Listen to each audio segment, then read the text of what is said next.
మా friend mine municipality Atmakur municipality సిబ్బంది water జల కొరకు టెంకాయతోని ఎక్కడ నీళ్లు ఉన్నాయనే విషయాన్ని పరిపూర్ణంగా చెప్తాడు.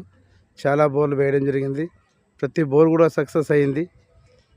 ఖచ్చితంగా వాటర్ ఎక్కడుందో